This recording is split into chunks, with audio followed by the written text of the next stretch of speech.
What's up, everybody? I am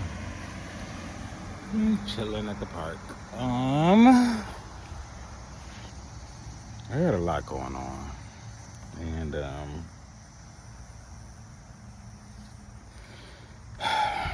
I don't know. Maybe I can just talk it out. So there is. So there's this emotional pull that I have inside because for the last almost year now, I've been back and forth between Michigan and California. I found out that my grandma, well, I guess I didn't find out, it was apparent, very apparent to me, that my grandmother was dealing with dementia. And because of her moments and forgetfulness spells, I could see it in her face that she had been struggling to kind of just do day-to-day tasks on her own and really just manage her life. And so when I seen her this particular time about a year ago, it was in me like, you can't leave her. And I don't know, I think that day or maybe a few days later, it was just a conversation that happened between her and I where she had mentioned that, she had helped raise so many of us, and that now was the time for us to pitch in and help to take care of her. Baby, that thing hit me.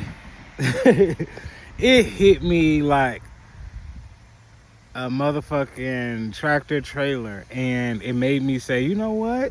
Yeah, Granny, I can't do nothing. Like you the reason why I show up the way I do.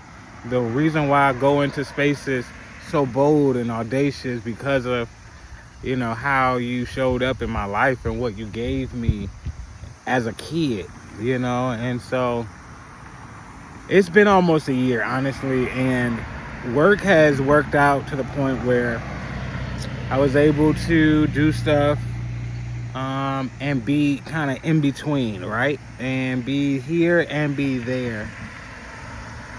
Oh, God. And it's literally just kind of racking up on a year. And my frustration is that I do not want to spend. First of all, I left Michigan when I was 19 because I didn't love it here. There's these microaggressions of racism that live in this state that I don't have the space or capacity to keep dealing with every day. Like, I don't want to go to a place knowing that there's a risk of, because my skin color being what it is, that you're going to treat me different. I don't want to be in that environment. So I took myself out of this situation because of that. And now it's normal that you go away and the people that you love are still there. And so by her still being here, I won't discredit the fact that this is where I'm from and everything that's attached to this space, and how I showed up and how I got to be as successful as I am came from the concrete of, the Detroit hood and the Jeffrey Projects and the West Side and all of those things. But my happiness is real. Like, my happiness is actually just as valuable as all of the things that I'm engulfed in right now, right? And I'm just trying to figure out, because there's literally a mental overwhelm. I'm extremely overstimulated in this thought process that I don't really do the work to actually finish the thought through or make sure that I'm not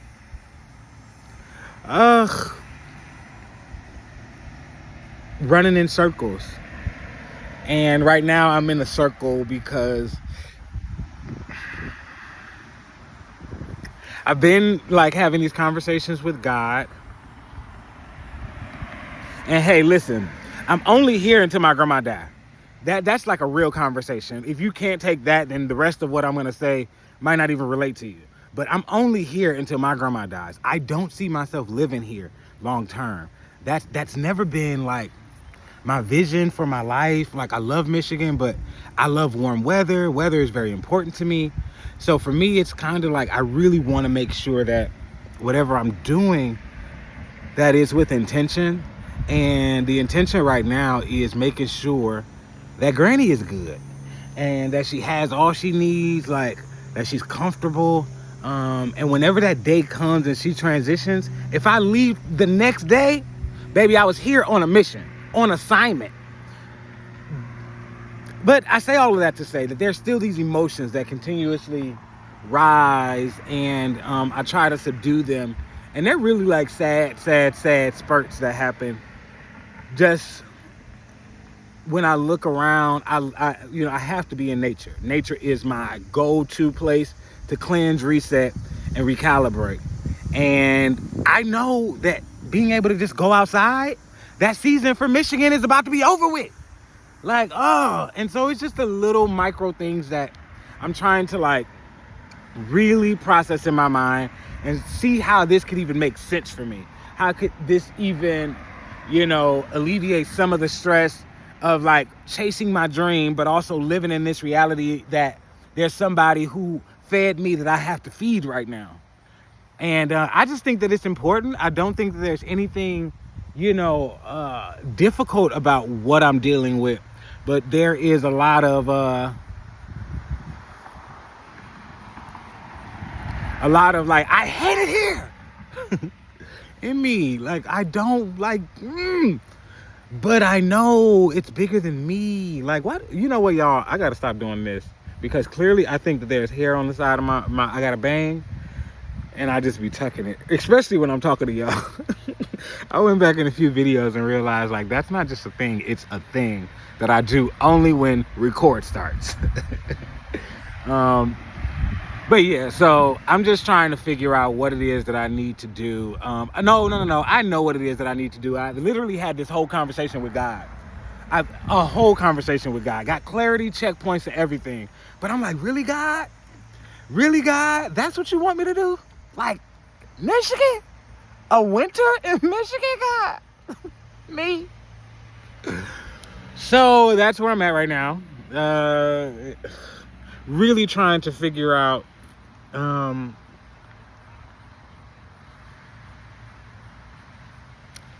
how not to live in a state of depression in this space. I know that I'm doing it with intention, and it's kind of difficult when you're doing something and it's benefiting you, but you know that the benefit that it's giving you aren't, I would say tangible, but emotions and love and connection to people is very tangible. Like, that's a real thing that I feel more than sometimes gifts. So I'm not trying to discredit how big this whole process of like submitting my life to my granny is, and to serve her in this chapter. I'm not taking that away from the situation, but I'm also trying to figure out like, what am I gaining? Like, I know I'm stopping everything, the momentum of what it is that, I love, which is hair, to serve someone. And that takes a recalibration in itself. I really love to serve. I love to serve. I like to do it when it's easy. I like to do it when it's easy. But right now, it's not been the easiest. It's not challenging, but it takes me away from the things that I love, which is hair. Like, I really love hair. And, it doesn't even always have to be me working on hair, but knowing that I'm in an environment where I've committed my life to this thing and that everything that's coming to me is a part of that. I know that God put me in this for a reason. There's a real big connection point that he's going to be like, see, nigga, I had you there on purpose. 1 + 2 will definitely equal 3. And I won't like let the not knowing of what the next step is overwhelm me. That's my mantra. So the 1 + 2 = 3, and I won't let the not knowing overwhelm me. And so, oh child, I don't know, like raising your grandmama. I mean, cause after this is my mama. Baby girl. Because after this is definitely you, Mom. Like, my mama's next, my auntie's next. Like, so it's kind of like one of those things where I'm just like, if I stop now and then I try to get back to it, will I even have the momentum to still be good in the game, to still be fresh in the game, like to still be able to compete at the level that I know I want to be at? I'm not like that nigga who's about to like keep doing this, and then when my time has come and gone, I'm still talking about what I used to do. Never been my portion. Like, I don't even like to reminisce about the past, because yeah, I did it. Today we here. Like, this is what we're focused on now. So I just think it's like a bigger picture that I'm trying not to miss, because God is like literally answering, going off of the checklist, like, no, nigga, you don't need to be there because I got this for you. No, nigga, you don't need to be there because I got this for you. So sit down, sit still, and just trust me. So I'm literally surrendering not just to the process, but surrendering to like what that looks like. And sometimes I just cry because I don't got control. I don't have control over nothing over my life. Like, literally for the last year, I have not had control over nothing. Absolutely nothing. Like, bro, oh God, I'm not about to cry. I've literally had control over nothing. But every day I show up and I try to do my best, and I try to show up and be my best, and I try to show up and give my best. Like, that's all that I can give to the world. Like, everything else is additional too. Like, this surrendering to my dreams and my goals and everything that I want, like, it has not been easy. Because, like, I know I have to be there for Granny, but I just want to be in a place where I'm, like, truly happy. Like, here I can make happiness. I can say I'm happy, yes, but there's something heavy in this place. There's something heavy about coming back to the place that, you know, you were born and I ran from this place at 19. Like, I ran when I went to New York at 19. Like, I wasn't just leaving. I was running from so many versions of me. Like, but I just want to,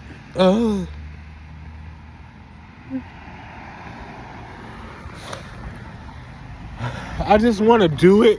Like, do this thing for my grandma and not do it with resentment or fear that I'm gonna miss out on something by not being in La La Land. And I love being in California, dog. Like, I didn't even know when I moved there at 26, like, that was really my dream like that. Like, it was really my dream. It was 25. It was 25. And I lived it. So many great things happened. So many great things. Bad things too. Like, what? Ain't nothing good without some bad. Like, what? But I'm just trying to figure out how to accept it internally that this is my new stomping ground for a season. Like I said, Granny, baby, when you clock out this motherfucker, the way I'm running up out this hole. But that's my rant for today. There is something big on the other side. I'm realizing that, you know, I have to surrender more than I thought I had to surrender. And that there's power in, you know, serving. There's power in serving. And my grandma, baby, if you don't know anything about me, my family, like, these were the people that seen me before y'all even knew me. Like, my grandmama, she used to, bro, we had nothing. We were so poor. Like, what? My granny we used to go to the homeless shelters, and they would have boxes of clothes in the back. And like Granny and I used to go there every couple weekends and like literally get clothes out of this box for me to have stuff to wear. I remember it was like, even my grandma, she worked at the school. She was the lunch lady. And whenever she's seen a nice piece of clothing in the like lost and found box that had been sitting there for weeks, she would make sure she got it so that I could have some decent clothes, because I was literally wearing hand-me-downs my whole life. My brother's clothes were always my clothes. I've never had nothing new of my own. So when I like work for stuff, I always like to stay to myself, because there's always been like this not having that I've like had to fight through. And anyway, my grandma, my rock, my soul, my everything, I ain't gonna let nobody or nothing stop me from serving her. And so dementia is real. You know, she has these moments where she knows a lot of things. Like, she's not Alzheimer's. Alzheimer's is a little bit more extreme. Praise God she's not there yet. But her dementia is, we'll have a conversation, or let's just make it simple. She'll take her medicine every morning when she wakes up, and give her 30 minutes, 5 minutes, and you go back in and ask her, did you take your medicine? She can't remember. Long-term memory, she has long-term memories, but it's the little things that's happening on a day-to-day basis that are a struggle for her. Things that happened in the past are like, she remembers them. She can laugh about things. She's gonna talk her shit. She's gonna curse you out. She's gonna do all the things that, you know, she normally would do. But then there comes this moment of sadness for her because she knows she can't remember. And just like, you know, fatigue because she can't really keeps track of time, and knowing like when to sleep and things like that are really critical for her to be in like the right environment. And so that's why really we just need to be there to monitor. It's not like she's handicapped, thank God, like that is not there, but it's just like monitoring her and giving her energy to let her know that your life is worth living. You know what? I just seen something because I'm looking at myself while I do this video, and somebody pissed me off the other day because they're gonna say something. You don't have a lisp, bitch. Every word I'm saying to articulate it, I'm spitting on this phone so that I can make sure you don't hear how bad my lisp is. Like, girl, I got a fucking lisp. That's just what it is. Like, oh my gosh, that was such a digression, but I just seen myself and I was just like, what are you saying? I'm literally like every 30 seconds trying to like keep saliva in my mouth because of my articulation, because of my lisp. What do you mean I don't have a lisp? Some people just will do anything or say anything to act like they know you. Like, girl, I know me better than you know me. Like, can you just listen for a goddamn minute? But that was one of my homegirls. But I do curse them out like that. Because, like, I think that a healthy friendship is like, I want to feel confident. First of all, I love my friendships to,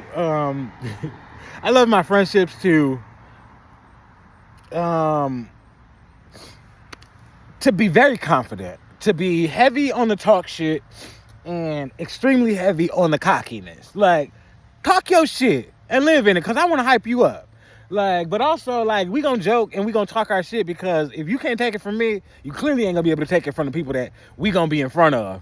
And the people that we gonna be in front of is the world, and the world always got something to say. So, you know, if you can't handle that, then we probably ain't even gonna be yin and yang. Like, cause my yings and all of my yangs know I talk heavy shit. Okay, you better talk that shit back. We just shit talkers. Shot this video. Just wanted to kind of tap in with everybody before I get in the house. I actually feel much better. There was like these tears that needed to come out, and granted, might have been a little today. There'll be a lot more later tonight. But I honestly just feel like it's important sometimes to talk out your emotions and not let them overwhelm you. Overwhelming emotions cause you to do things, say things, and react in ways that aren't healthy and beneficial to the overall version of what you're trying to accomplish. So I just had to let that out. I feel good. I feel much better. I feel a little bit lighter. I feel healthy, and I feel like I'm ready to keep doing what I've been doing, and that's serving not only myself, but my granny and my family as well. It's bigger than me, but I'm serving the man upstairs, and I can't do this without the people who continue to say they support me and they love me. Have a great rest of y'all day. And if there's somebody that you need to serve, get your ass to it right now and get to serving. Bye.